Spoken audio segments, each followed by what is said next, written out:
just look around. You got the mountains, you got the most beautiful city in the whole entire country. The university is absolutely, looks like it's out of a storybook. It's just beautiful. People are incredibly genuine and extremely nice. It's just a place that obviously I'd want my kids to go to school. And it sells itself. You don't have to sell anything about this place. You just got to get them here. You know, the old field of dreams. Yeah. Build it and they will come. It's already built. Like I said, like we play with a chip on our shoulder at Tennessee. So, you know, we get a lot of disrespect. So we want to make it clear that we're going to come out and dominate day in and day out. Just making sure that the little things are taken care of, like getting our cleats in the dirt and just playing. What we have to do is make sure that we got our cleats in the ground before the ball is snapped. I think that's the key to the game, and make sure that just get our cleats in the ground, execute calls, the urgency of communicating and getting lined up. Yeah, you got to get your cleats in the ground and you got to go play. Oh my God, we should leave it at that. Okay. We should close with that. That is the mind blower of mind blowers. Good.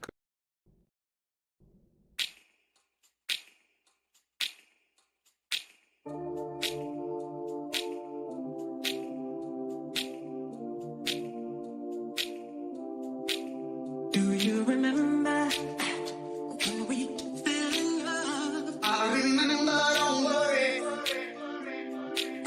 Do you remember? I remember how it all began. How could I ever forget? It's the first time. Do you remember? I can feel it. I can feel it. I can feel it coming in the air now. I can feel it. I can feel it, I can feel it, it's coming in the air now. Oh, we fell in love. You remember the time? How could I ever forget? You remember the time? Oh, we fell in love. You remember the time? How could I ever forget?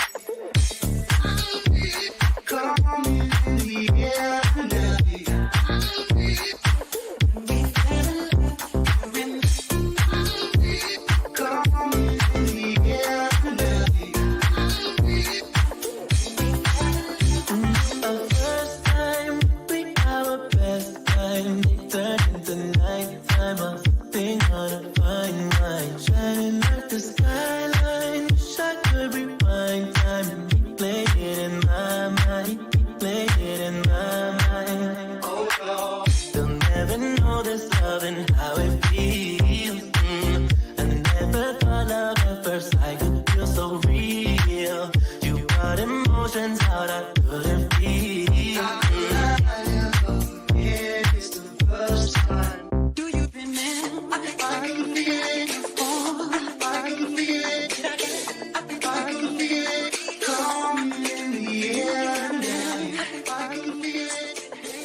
Welcome to the Talkin VAWLS Network. My name is Boogie Bentley.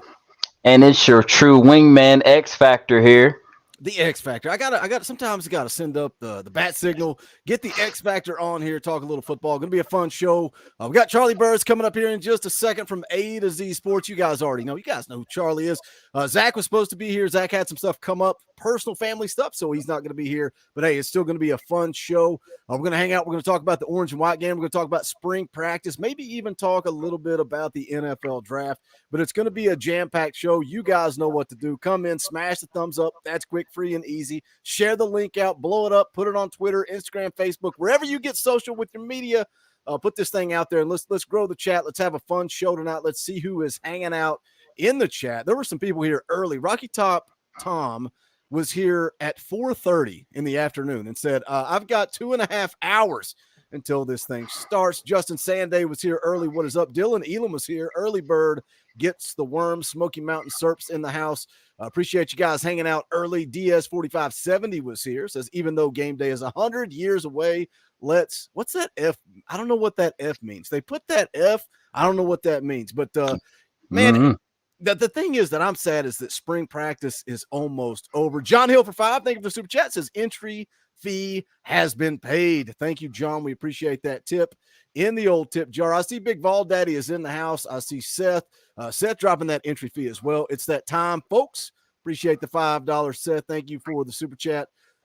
Big Ball Daddy, man, we had a good time, man. Got together and hung out with him. The days blend together. I think that was yesterday. David Speaks for 5, paying my G10 entry fee early. GBO. Thank you, Dave. Appreciate that.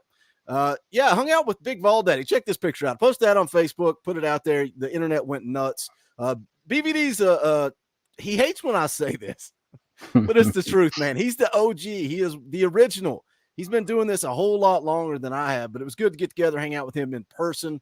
We're going to be doing the Talkin VAWLS tailgate, guys, Saturday. We're going to be there a little bit earlier than 11. We originally said 11 a.m. We're going to try to be there a little bit earlier. G10 parking garage. Get there. Come hang out. Don't expect anything fancy. Look, we're not these rich, fancy people that have the big spread and layout and all this stuff. No, we're not the volunteer club. No, Boogie's going to have a 6-pack of PBR and himself. Probably be wearing camo shorts and who knows what else, Xavier. well, I mean, X Factor here. Listen, I'm going to be all swagged out, orange and white swag. Because, I mean, look, let's get excited, man. Like I said, look, it's the spring game, man. Like I said, we finally get to see Joe Milton versus Nico. I cannot wait to see it. Cannot wait. I see this in the chat. Sick Beloved says maybe get some fans' opinions on the way spring practices went. Yeah, we're going to do a fan call-in show next Wednesday. After the orange and white game, we're going to get you guys on here, and we're going to break it down and talk about it. But let's get the man of the hour, too sweet to be sour. If I was clever, I would come up with something else. Charlie Burris from AtoZ Sports. What's up, buddy? Good to have you back on the Talkin VAWLS Network. Thanks for having me, guys. I'm excited to be here. I love... Like, y'all have the YouTube stuff, like, really down. Me and Zach aren't great at that. I saw, is it John Hill there? He watches our show. He's always, he drops into our comments and is like, hit that like button. And he does, I don't do that. He's the one that does that. I'm always like, oh, yeah, I forget I'm on YouTube. I'll go hit the like button.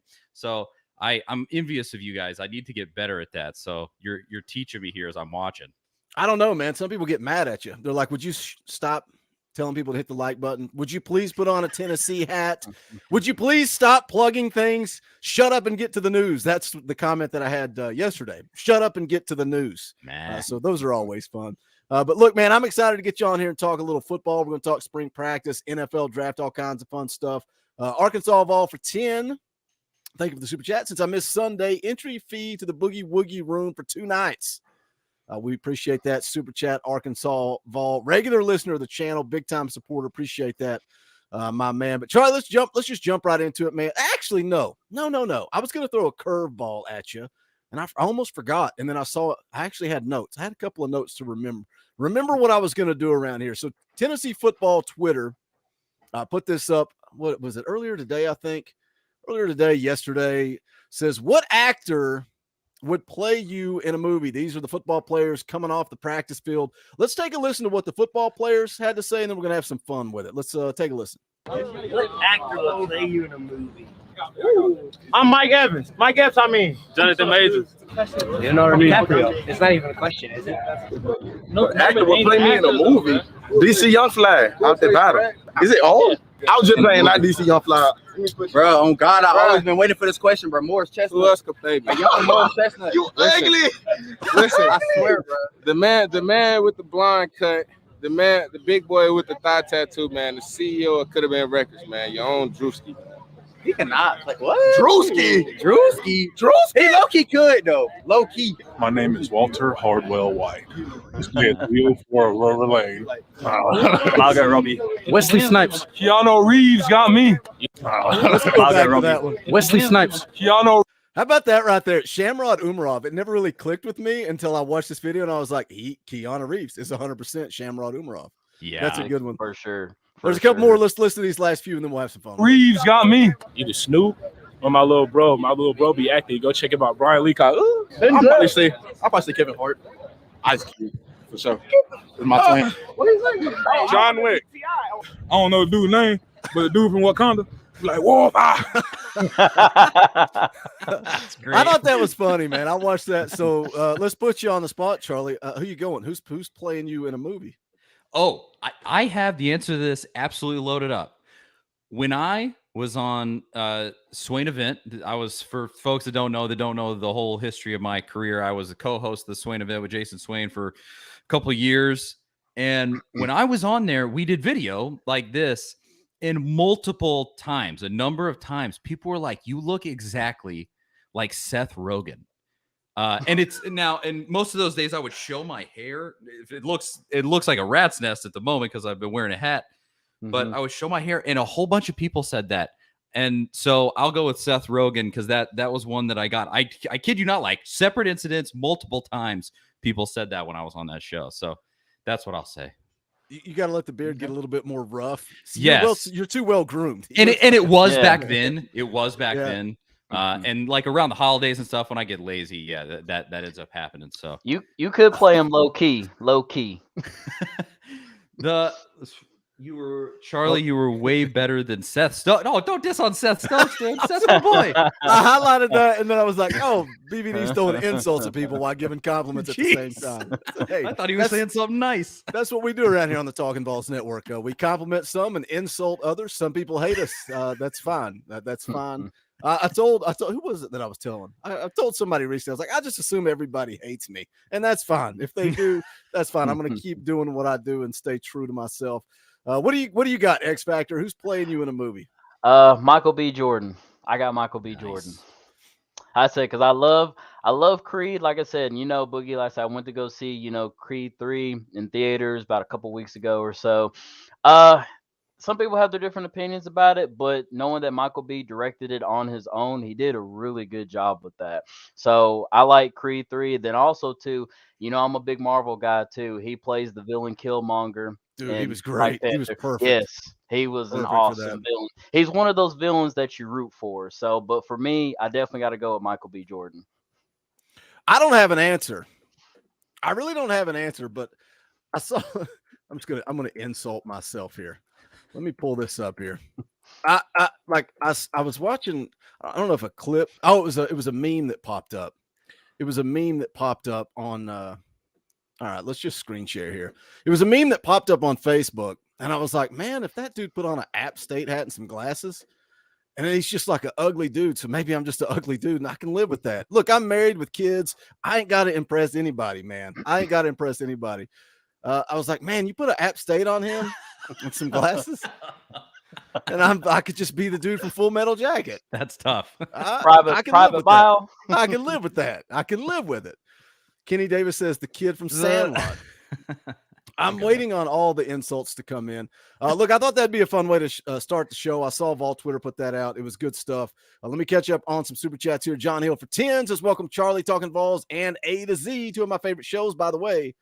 There are no good dog fans. There are none. And I mean, I'll play the clip for you, John. I don't believe there are good people that pull for Georgia. I think they're all terrible, ugly, disgusting human beings. I think it's just that no, there are no good Georgia fans, Eric. There are none. Little inside baseball on that one, Charlie, is that was Eric Kane's first ever live stream. And he had a Georgia fan in the chat, and I just went off the rails, and he had no clue how to react. So he's just sitting there like, "Oh my gosh, what are you doing?" And I'm like, "Hey, bro, I'm not media." Kane's real professional. He's got that persona to keep. That's and I'm like, I could say and do whatever I want. So I was having some fun. Wade Rouse for 5. Thank you for the super chat. Wish I could be there Saturday at G10. Can't wait to get back in Neyland this fall. Probably an away game too. I love going to away games. It's fun. Thank you, Wade, for that super chat. Wade actually has the Talkin VAWLS logo tattooed on his body. That's diehard. Nugs for 2. Good evening, Vol fam. What's up, superstar Charlie B? Nugs, a regular viewer of the Big Orange podcast. Really good dude. That's speaking of inside baseball. The superstar Charlie Burris bit there is a little inside baseball on our show. But what's up, Nugs? Good to see you. I think so many people in our chat, because our gimmick is for the fans, by the fans. So many people in our chat. We all watch the same stuff, man. We all watch the same shows on YouTube. We all read the same news, but it's always a good time. All right, let's jump into it. Let's talk some football. We've had our fun. We've made our jokes. Charlie, let's talk a little bit about spring practice. What are your overall thoughts? Year 3, Josh Heupel, 3rd spring camp. What are your takeaways? Did you guys go take in any practice, or just kind of keeping your eyes on it from the internet like a smart person does? Haven't been able to actually go. It's just been viewed through clips and things. Although that used to be my job. Wish I could have seen it. Mainly because I don't know that I've been this hyped in an off season in, choose how long, 20 years or whatever. It's really exciting. But yeah, overall, I mean, I think the main theme has got to be that they just got dudes, right? Like and Heupel has continued to bring it up through the whole of spring practice. There's just so much more depth and actual warm bodies to choose from on this roster. And that's massive on top of just the stuff that you want to see. Obviously, you want to see the everything happen with Nico and Joe. That's a given. The running backs, wide receivers, offensive line is huge. And they, because of injuries and some different things, they haven't exactly gotten that figured out. It doesn't seem like. But defensive backs, I mean, choose where you want to go. But the overriding theme to me on all of that has been like they actually have depth, where that was just such a perilous thing through the last, especially that first year, but last year too. And now finally they got a few guys to choose from. Yeah, I get excited, like not just the freshman cut. There's a lot of talent that's coming in as freshmen, but sophomores too, right? And that's where you get true depth. Like you don't expect, like talking about the running backs. I'm excited to hear what they're saying about Deshaun Bishop, and obviously Cam Seldon. Anybody that follows recruiting, you're going to be excited about Cam Seldon. Deshaun Bishop, not so much. And then you hear the positives. And look, we're not expecting, Deshaun Bishop to come out and play meaningful reps in 2023, but it excites you for the future because they're building that quality depth. And I think that's what we're seeing, in the sophomores that are taking, can they take that next step? A guy like you talking about the offensive line, Cooper Mays being banged up has allowed Addison Nichols to take a lot of snaps at center. And, Cooper's back this week. And a lot of the talk is, hey, don't write off Addison Nichols to win that left guard spot just because he's been working at center. Don't think he's not going to this fall be possibly taking that left guard spot. I just wanted to bring up just right here in the comments. This is very confusing. Jeff says, tell my guy Charlie I'm still waiting for the invite. And he says, what's up, Charlie? So this guy, if he tries to weigh in, he is a Ohio State fan who is notorious on our show. And we always go back and forth. He did, I'll tell you guys this because it's interesting to Tennessee. Over the bowl season, he bet me that the kid from Ohio State, the wide receiver, Marvin Harrison. Yeah, Marvin Harrison would have more yards against Georgia than Jalen Hyatt did. It was Jalen Hyatt had like 66, and then Marvin Harrison in the first half before he got injured had like 100 or something. And so I told him if that happened, I would let him come on the show. I haven't done it yet because it's my show. I'll do whatever I want, but it will. I'll make good on that, Jeff. Unfortunately, yeah, that is where that comes from. But to go back to what you were saying there with the offensive line, I mean, I completely agree. It's as far as that singular situation goes. I mean, you have center and you want to get more depth there, even though Cooper is going to definitely be the guy barring any serious injury. But right and left tackle, where exactly is that going to go? Obviously right guard too. No Carvin, no Darnell Wright.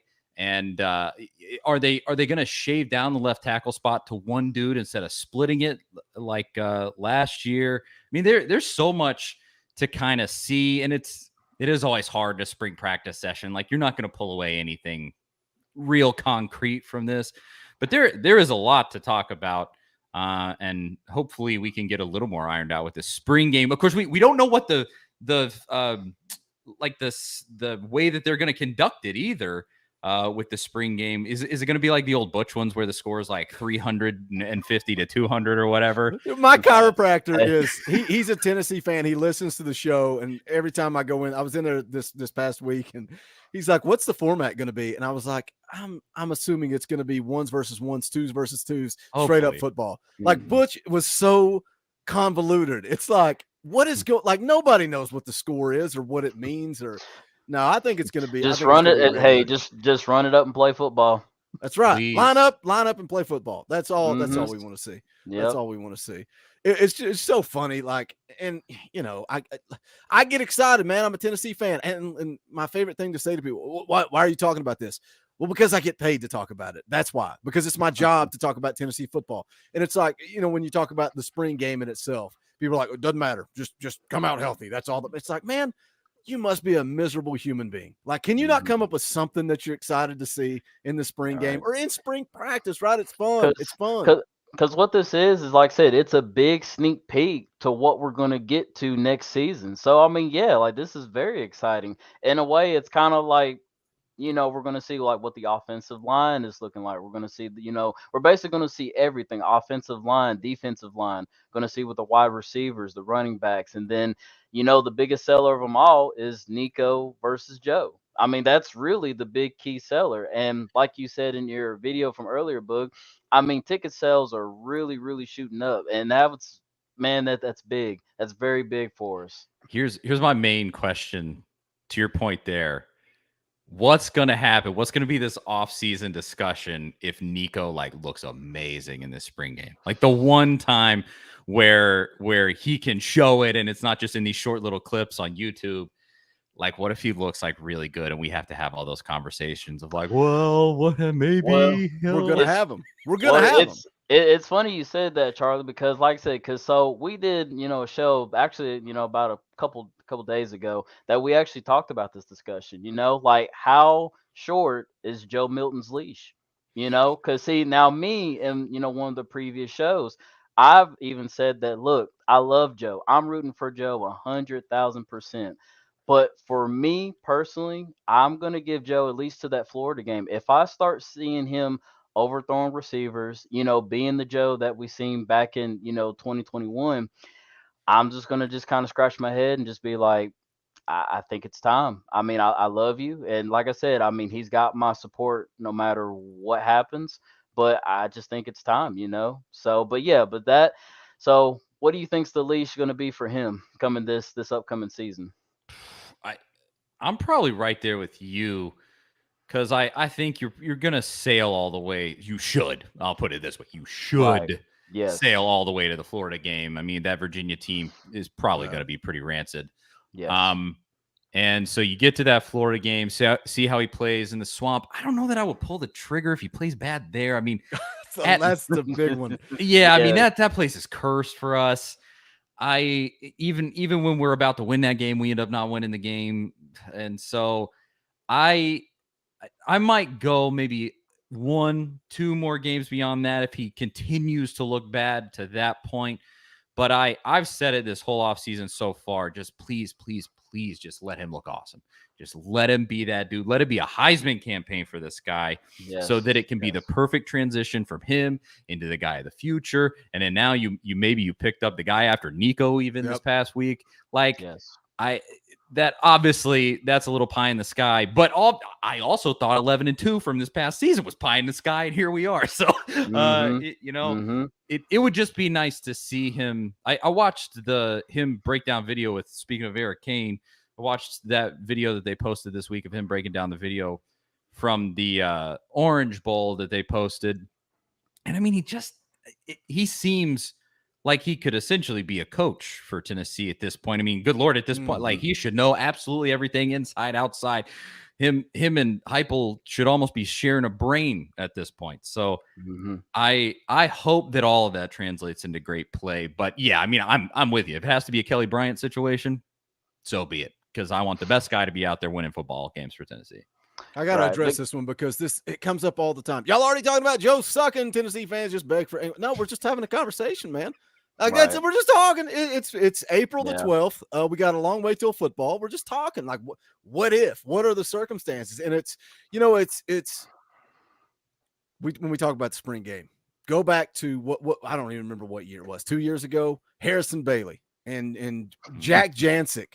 Right. And people are commenting saying, Boogie, what do you think about Jack Jancic? Well, what's he going to do? And I'm like, he's a walk-on. He's not going to do anything, So you have to be careful. You have to be careful as a fan when you watch the spring game to not go all in. But Nico is a special type of kid. I want to see, BVD said this in a video yesterday that he made. I want to see it with my own two eyes. I want to see it in person. Yes. I want to see what Nico looks like. And we've got a guy on the channel, Coach Jay, that he contributes a lot. He does film breakdown. He coaches high school football in California. He's worked with Nico. He's been around Nico. He knows Nico. And, he's like, Boogie, he's the real deal. He is. You guys are going to see he's the real deal. But it's, like Xavier throwing the question to you, man. How long is Joe Milton's leash? Because this fan base is going to turn on Joe the first time he makes a mistake. That's what's going to happen. And I think Josh Heupel, he's got thick skin. He doesn't care what the fans say. He doesn't care if people boo. So I think he's going to ride or die with the best guy. But it's an interesting conversation to have. And when you pitch it back to the orange and white game, if Nico looks good, that's what us as content creators are going to be talking about all summer long and going into fall camp, because that's what we do. Mm-hmm. We have conversations. Let me hit a super chat here. Adrian Wells for $5. Nothing to say. That's a tip in the old tip jar. That's a guy walking up, slapping down $5. Says, thanks for the content, Boogie. Love the show, and just walks out. We love it. We appreciate it. Thank you for that super chat. Talking a little bit about the offensive line. Let's circle back to that, because we talked about Cooper Mays being banged up. But that's what, when I'm watching spring and I'm seeing things unfold, it's the what if factor. Like, what if Cooper does get hurt? Then where do you go, right? And Addison Nichols taking those snaps at center. Are you surprised, Charlie? Because I don't think you transfer unless you think you're going to play. I don't think Gabe Judy Lawley's coming to Tennessee to sit the bench. I don't think that Keenan Peely's coming to sit the bench. I don't think the big offensive tackle from Miami is transferring here to sit the bench. So you briefly mentioned the tackle position. What are they going to do at left tackle? Reading the practice reports from I think it was Monday, Tuesday. It sounds like Jeremiah Crawford, John Campbell, Brian Grant working the left side. And then Gerald Mincy, Dane Davis, Larry Johnson III working the right side. And even Andres Carrick, the guard that transferred from Texas. Are you surprised that there's not more buzz about those two guys on the offensive line? Or do you think maybe we'll hear more about those guys when we get to fall? Yeah, I don't know how concerned I should be, because, yeah, I agree. There hasn't been that talk of just like, oh, this guy, he looks like the dude. Like, you just really haven't heard that. It's this revolving, like, we're trying this and this and this and this and this. And it definitely scares me, I will say, because now it's sort of hindsight 2020 on Darnell Wright and Carvin on the right side of the line. And, you look back at what Wright did, just he holding down some of the best players in all of college football, dudes who are going to be top 10 picks. And I don't know. I don't want to speak this into existence. It scares me that it's like maybe there was some real magic there, and that almost no matter what happens, we're probably going to be disappointed with what happens there, because of it might have just been super excellent and we just didn't totally realize it. I think some people definitely realize it. Obviously now we're all seeing like, oh yeah, the guy who was playing right tackle for you is getting all of this first round buzz. But that definitely does scare me. I mean, I hope these transfers can be that, but to just be like, oh yeah, go be arguably the best offensive tackle in the SEC, maybe the best offensive tackle in this draft class, go replace that guy. That's a really tall order to fill. But as I said, I don't want to speak it into existence. How I've been rationalizing it, obviously, is that, okay, Heupel's offense, the offensive line doesn't have to be a stone wall with the way that they play. They just have to know how to play. They have to know the offense. They have to know it well, and they have to run it well and efficiently, and go from there. That's what I'm hanging my hat on, to just be like, Milton's not going to be back there being a sitting duck, so it's not that huge of a deal. And hopefully that ends up being correct. But yeah, it is a little concerning that you're not just hearing like, oh yeah, this guy is looking great on the offensive line out of those transfers. I mean, obviously you can kind of pick out like some of these dudes we know aren't going to be starters, but out of the guys that might be, yeah, that's definitely a factor that I'm watching out for from now until the beginning of the season. I'm very interested to see where they go. We got go ahead. You got something, Xavier? Go ahead. Oh no, I was just gonna say, because yeah, I mean, like you said, Charlie. Yeah, I mean, the offensive line is very important, because again, it plays a very important part, for Joe Milton to be successful, what I'm saying, this season, because they got to protect him. Because we actually talked about this, a couple shows ago too, because like you see the difference between Hendon Hooker's play style with Joe Milton, even like JP even said it. So, or Austin AP, sorry, not JP, AP. Sorry about that. But he said, take Hendon Hooker, put him in a telephone booth, and he can get out. You put in Joe Milton, you can just run through somebody. You can have quarterback design runs for Joe Milton. I mean, yes, you don't want to run him too bad, but he's still a powerful force. So, but yeah, the offensive line has got to held up. It's got to held up. Let me hit a couple of super chats real quick. Dan Yoder for 5. Guys coming in late. I did a horrible job promoting this show, mainly because I talked to Charlie 2 weeks ago, and then I messaged you a couple of days ago. Then I didn't put out a video on Monday, and I always try to plug our live streams on videos, and that hurt. But I'm sorry, guys. I didn't do my job. I didn't do my job, but you guys are coming on in now. Dan Yoder dropping that entry fee. Appreciate the super chat. Wayne for 5. Boom, boom, room. Fee is all. Go Vols. Thank you, Wayne. Appreciate that. I'd say Wayne's probably in your comment section as well. Wayne gets around on the internet. He's like a Tennessee football prostitute. He's all over everywhere. There's definitely a set of people that I found from doing this, going all the way back to Swain's show years ago. There's a set of people that just consistently, it's like they consume every piece of Tennessee content that exists on the internet, and I'm always impressed. I mean, I would love to do that. And I appreciate it more than anything. I'm like, man, how like almost sometimes I feel like there's two things on at once and they're somehow able to be at both. Like, I know for a fact that Wayne does that because on Sunday nights I play NCAA football, and it's just a BS session. Like, it's very laid back, talking whatever. And it's like I'll be streaming and Wayne will be in the chat, and then he'll be watching VolQuest at the same time. So I know for a fact they'll be on their phone and on their TV at the same time. No doubt, 100%. I know that's what those guys are doing. We got 131 people watching live. Appreciate you guys hanging out on this poorly promoted show. It's all my fault. Appreciate you guys hanging out with us. You guys can help though. Smash the thumbs up and share it out. Put it on Twitter, Facebook, Instagram, somewhere. Let them know we're live. We would greatly appreciate it. Speaking of live, we got some more shows coming your way. Plug, let you guys know.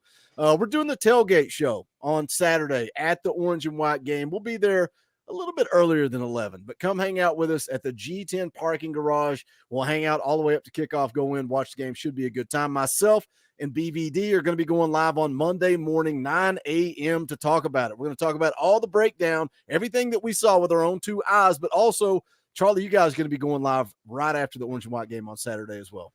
That's the plan for now. So me and Zach Reagan, who we host the Big Orange podcast, 4 p.m. Eastern time on Mondays, if you want to, on the AtoZ Sports Nashville YouTube channel.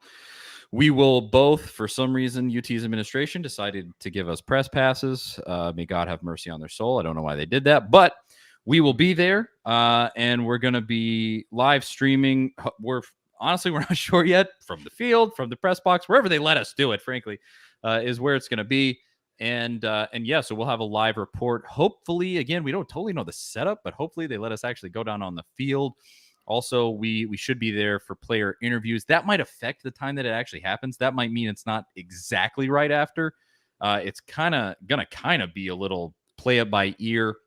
But I know, I mean, Zach at this point has like 18,000 Twitter followers or something. So I bet most of the people here maybe follow him on Twitter. So like watch his Twitter for the live stream, but it'll be pretty soon after the game. I will put it that way, depending on how interviews go and things like that, where we got to decide. They haven't like told us the setup. So I'm not totally sure exactly how it's going to happen. But yeah, look out for that AtoZ Sports Nashville YouTube channel. That's where that'll be. So you guys tune into that and then come hang out with me and BVD on Monday morning. We're doing a Monday morning show once we get into the season. We'll probably start it probably in August, maybe a couple of weeks before the season. BVD and Boogie in the morning, every Monday morning. Going to be a good time. Can't wait, man. He's an OG. But Zach is such a good follow. I think I said it when I was on your all show. He's such a good follow. Like, if there's drama, if there is any type of drama that you want, Zach is going to be tweeting about it. And I if I need a video clip, I said this on when I was on with you guys. I was like, if I need a video clip, I'll just go to Zach's Twitter because I know it's there, and then I can get it and use it in the video that I'm going to make all the time. Well, what did you think? Let's have some fun. We talked about this the other day when we were live too, but let's talk about it again now that Charlie's on. What did you think about the comments from Kirby? 100% directed at Tennessee, right? I know you guys did articles on it. I know you guys did a show on it. 100%. Like, there's no doubt. And these stupid Georgia fans, there's some of them in the chat right now. They're idiots. They don't have a brain, but they're here, and I appreciate it. I'll take their money. But 100% directed at Josh Heupel. There's no doubt about it. No doubt. Well, and it's just so ridiculous between like him and Saban. That stuff is just so annoying and so stupid. But then you look over at Dabo, and he just hired an offensive coordinator that apparently, according to the the media that his players have done, they're going to try to essentially copy Josh Heupel. So he must be doing something right because the dude that won national titles is trying to copy his offense. So, I mean, it makes me ill from Kirby, mostly because we can't, like this season with Alabama basketball. They were pumping their chest. Oh, where's the blah, blah, blah, blah, blah. And then they blew it at the end. Georgia didn't blow it this year. And they didn't blow it the year before either. Right. There's nothing you can say to them. Really. Exactly. That's what I hate about it, is because it is so annoying. I mean, you look at it and you go, hey, Kirby, we beat Alabama, but so did you. You beat him in the national championship. Yeah, nothing you can say. That's the toughest part. I hate it so much. He's so smug, and he's so just that stupid haircut. I can't stand it.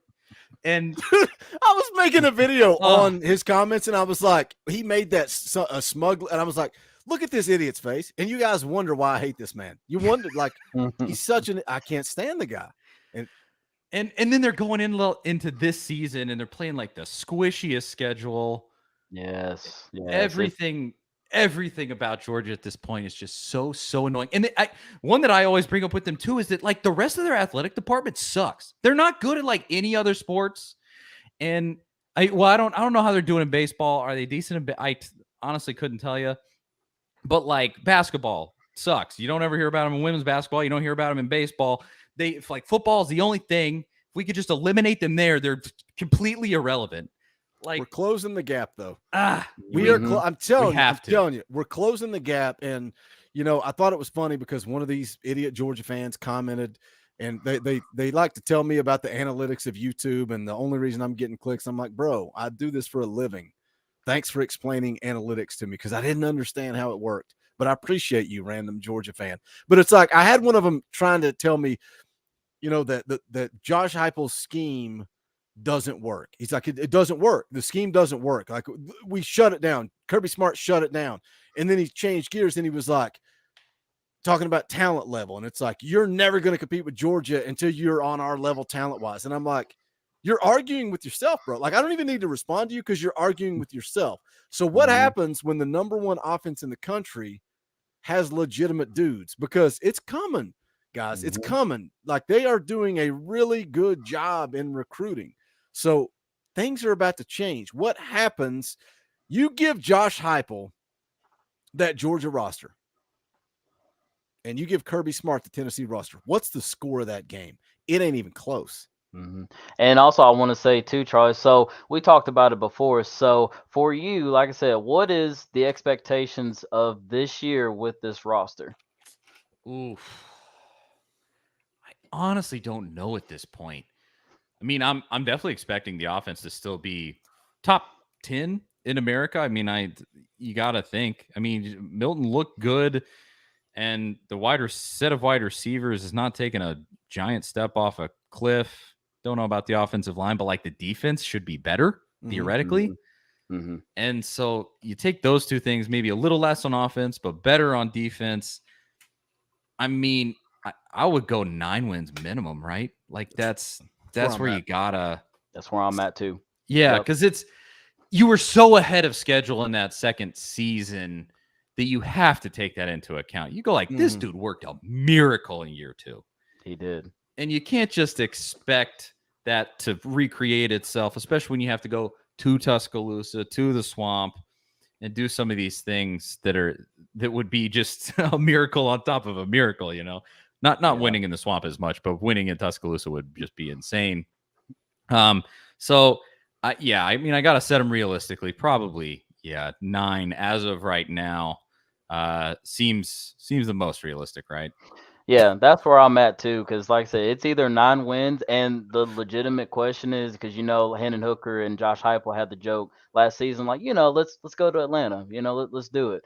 I feel like with the team that we're setting in for next season, it's a legitimate like, yes, let's go to Atlanta. Like legit, let's do it.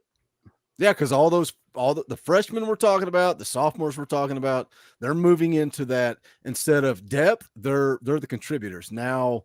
Those legitimate dudes. And dude, what Rodney Garner's doing with that defensive line is that's next level, and that makes everybody better. But then, like you look at the defensive line, and it's like, oh my gosh, like I hate to say it, but it's like that's how you win SEC championships with the type of guys that he's bringing in on that defensive line. But then you look at the linebacker unit, and Arian Carter's a guy that people are saying probably going to play meaningful snaps this year. And then Jalen Smith, legitimate dude, and Jeremiah Telander, a guy we did a film breakdown on just recently, legitimate, like underrated guy. Like he is a monster. He is very violent, very physical. And then you look at this class of 24, and the guys they're recruiting are legitimate dudes. They've added legitimate guys in the secondary. Like you said, Charlie, the defense should be better this year. And I think the defense, everybody that's listening knows this, but I'm going to throw it to you.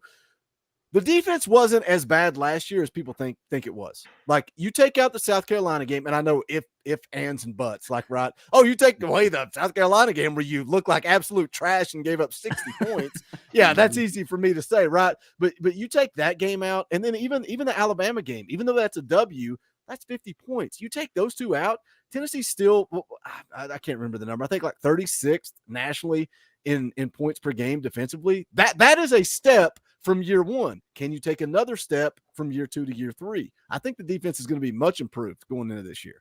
I agree. And that's the single factor that I've said since this 11-2 season happened.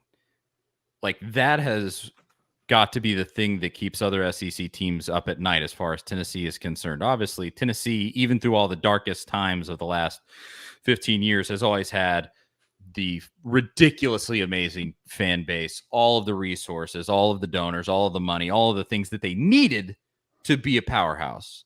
Now they have the coach where if you're an opposing program, you have to be looking at Josh Heupel and you have to be going, okay, this guy's going to beat me on offense always.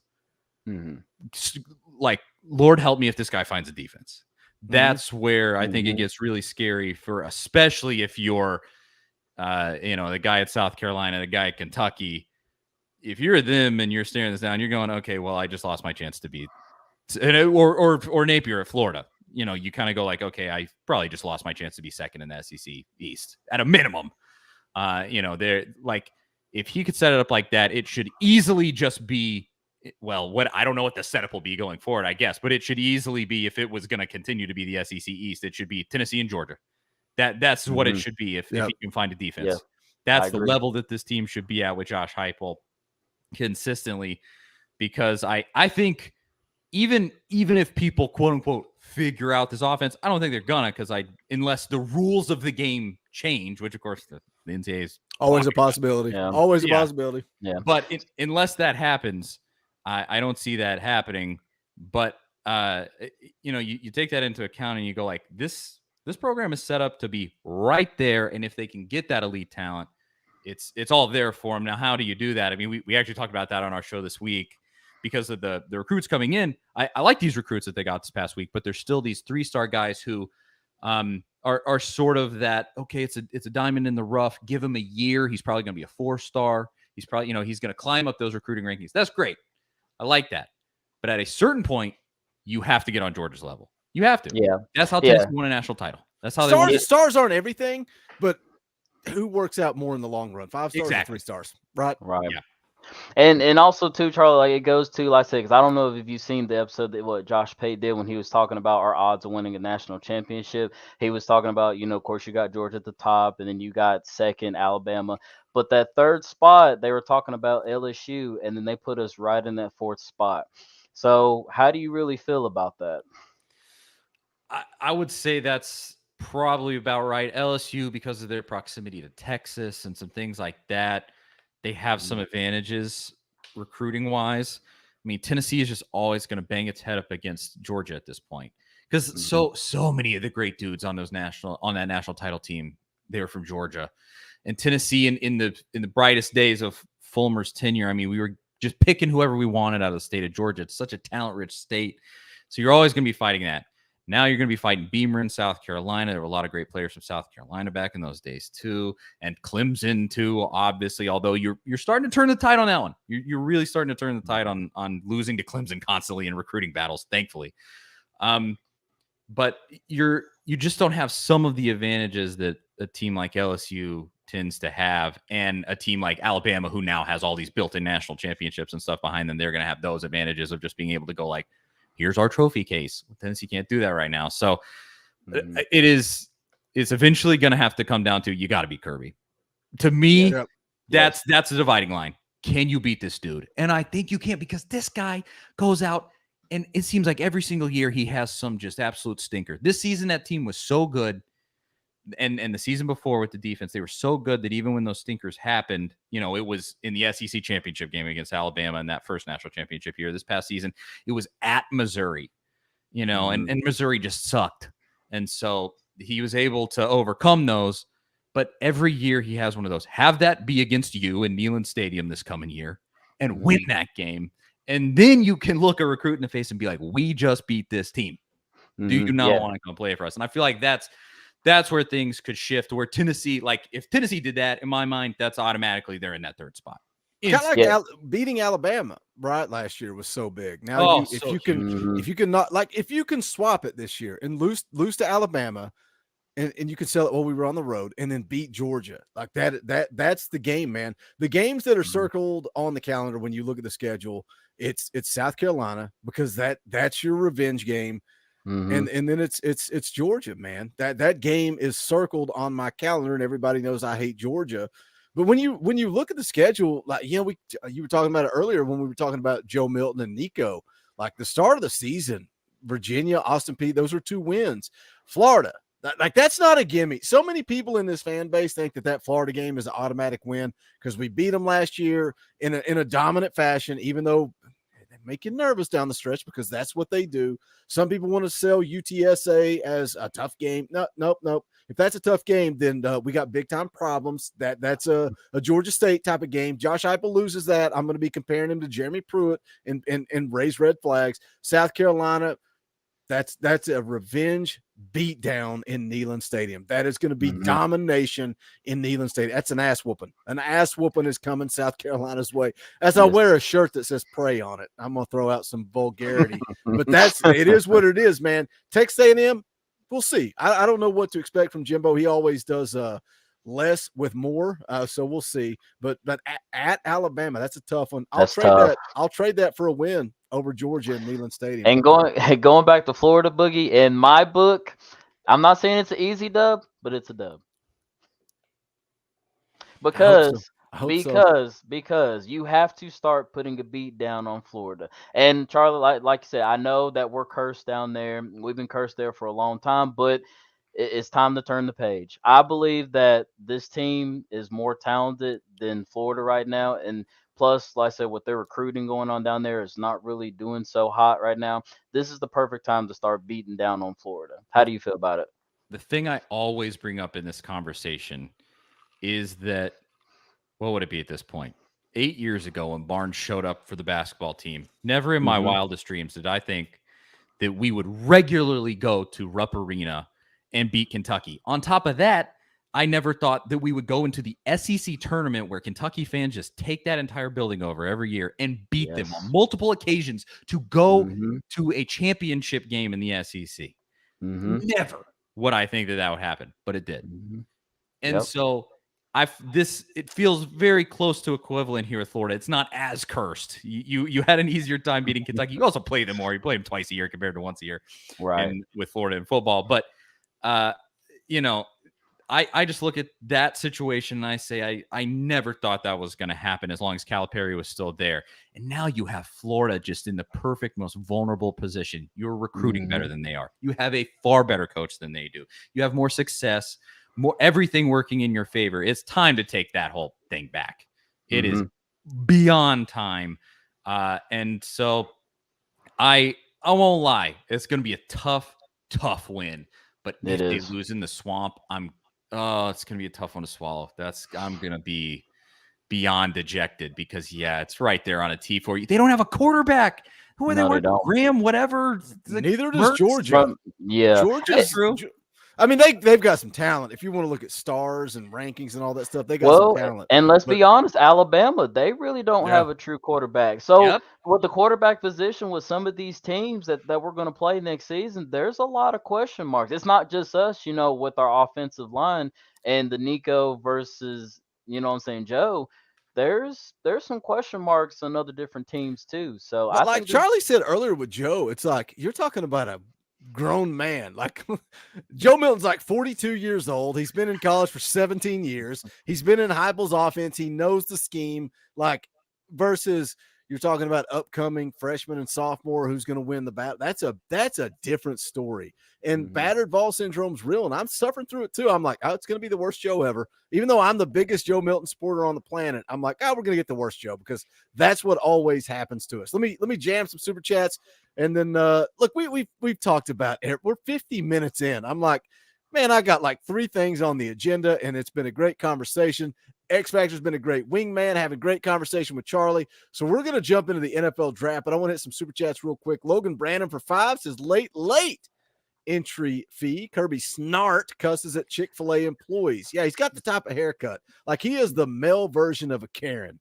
I don't know what that, maybe Kirby is a Karen. Maybe that's the new male version of a Karen. Marcus Rush for $20. That is not cheap. Thank you, Marcus.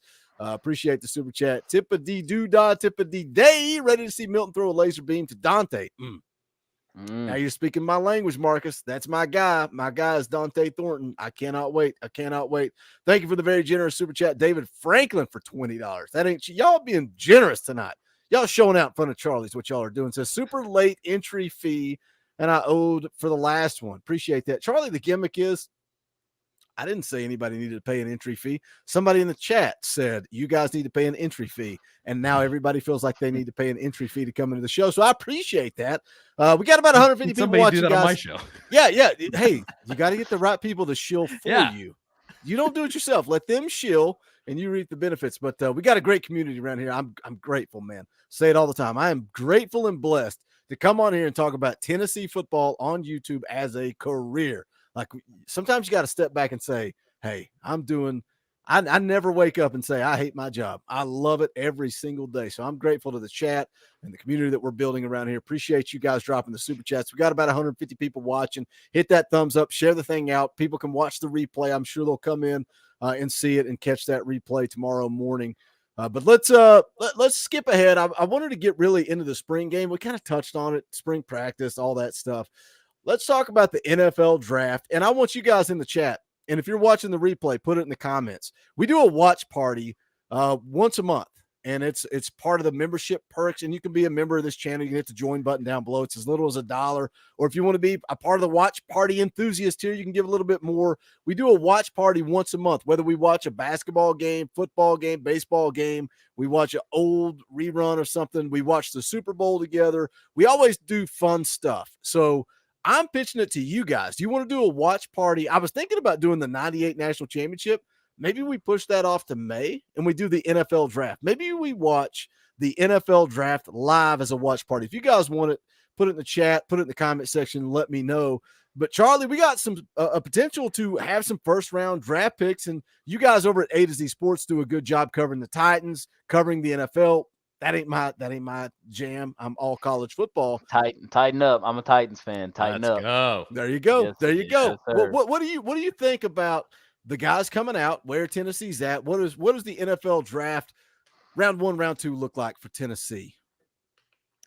To me, it all hinges on how much do they like Jalen Hyatt, how much they like Hendon Hooker. In the past 7 days, I believe the Titans specifically met with Hooker, but then also Will Levis too. Don't do that to me. Lord have mercy. Come on. Don't. How stupid can you be? No, please, no. No.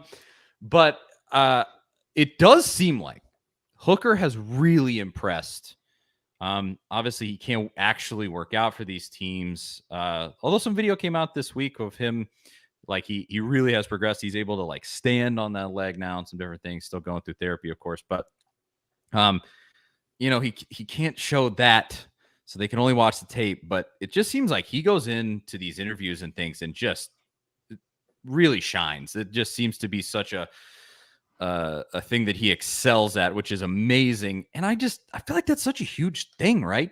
And if you could get a quarterback draft, I mean, the second round would be amazing. Even third round would be awesome to just be able to show to recruits like, hey, it wasn't the first round, but this guy is taken in the NFL draft and he's playing for a pro team right now. I mean, what more do you need to know? But to get a guy drafted in the first round would just be absolutely amazing. And especially a guy, it would say a lot about just Hooker's character as much as Heupel and the way that he developed Hooker. But if he could become a first round dude, that would just be absolutely unbelievable. And I want it so badly for that kid. He's such an amazing dude. He's so great. And, beyond that, I think Darnell Wright at this point, he's a given first rounder, which that's incredible for your offensive line recruiting. And that's kind of why I emphasized like earlier, like, let's take advantage of that and let's get these 4 or 5-star dudes and start locking that down, because you have all the pieces at this point for that to prove like, hey, we can set you up for a pro career here on the offensive line. And yeah, it's kind of a crapshoot sort of with everybody else. I've seen so much varying things with Hyatt. Some guys that are just like, he's all straight line speed, that's it. And then other people that are super high on him. So I'm not totally sure, but I will say this: if they could get 2 dudes in the first round, massive, much less 3 guys, and some projections have been that. But you can't say enough about what that would do for recruiting and what you would be able to do. It's so important for recruiting. Even with Jake Merklinger, like that's something that his interview said coming out of his visit was, they sat down and said, okay, here's Joe Milton when he came in. And here's Joe Milton now. Here's what we saw. Here's what we fixed. Here's what we did.